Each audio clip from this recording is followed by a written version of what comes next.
Makakakuha na raw ng withdrawal form sa mga Office of Election Officers sa mga gustong bawiin ang kanilang mga pirma para sa People's Initiative. Pinuri ng mga senador ang aksyong ito ng COMELEC at meron din silang paglilinaw. Nasa frontline na balitang yan, JC Cosico. Ito ang form na inilabas ng COMELEC para sa mga gustong bawiin na kanilang pirma sa People's Initiative para sa charter change. Tugon nila ito sa hiling ni Senator Ronald Bato de la Rosa sa Senate hearing nito Martes na magkaroon sana ng proseso sa pagbawi ng mga lagda. Lalo't dadawit yan sa kontrobersya ng umano'y signature buying o pirma kapalit ng pera o ayuda. Maaaring makakuha ng withdrawal form sa tanggapan ng election officers ng bawat lugar at doon din isusumite pagkatapos po na ng mga personal na impormasyon, gayon din ang rason sa pagbawi ng pirma. Paliwanag ng COMELEC, tatanggapin nila ang withdrawal forms bilang bahagi ng kanilang mandato. Ito lang po ang ating disclaimer at gustong liwanagin. Pinapayagan po namin ang pag-withdraw, subalit hindi po namin ito aaksyonan. Basta ito ay parang for record purposes lang ng Commission Elections.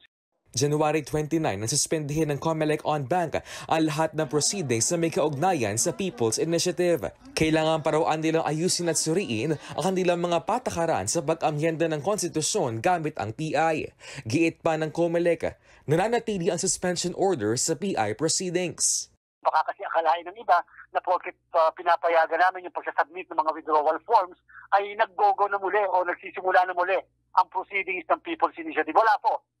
Sa isang pahayag, pinuri naman ni Senator de la Rosa ang pakikinig ng COMELEC sa kanyang mungkahi, lalo't sagrado umano sa ating mga kababayan ang kanilang pirma. Bago ito, naglabas na rin noong Enero ang Grupong Bayan Muna ng kopya na Affidavit of Withdrawal para sa mga gustong iatras ang pirma nila sa People's Initiative.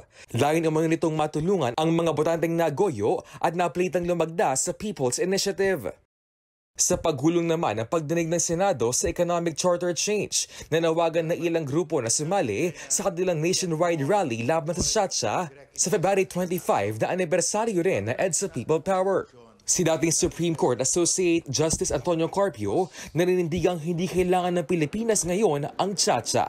We're more liberal than Vietnam, we're more liberal than China, but Vietnam and China get more foreign direct investments than us. So the problem is not the Constitution. It's not our investment laws. Nagbabalita mula sa Frontline, JC Cosico, News 5. Mga kapatid, Lucy Cruz Valdez po, maging maalam at may pakialam sa mga napapanahong balita sa bansa. Tumutok at mag-subscribe sa News 5 social media pages.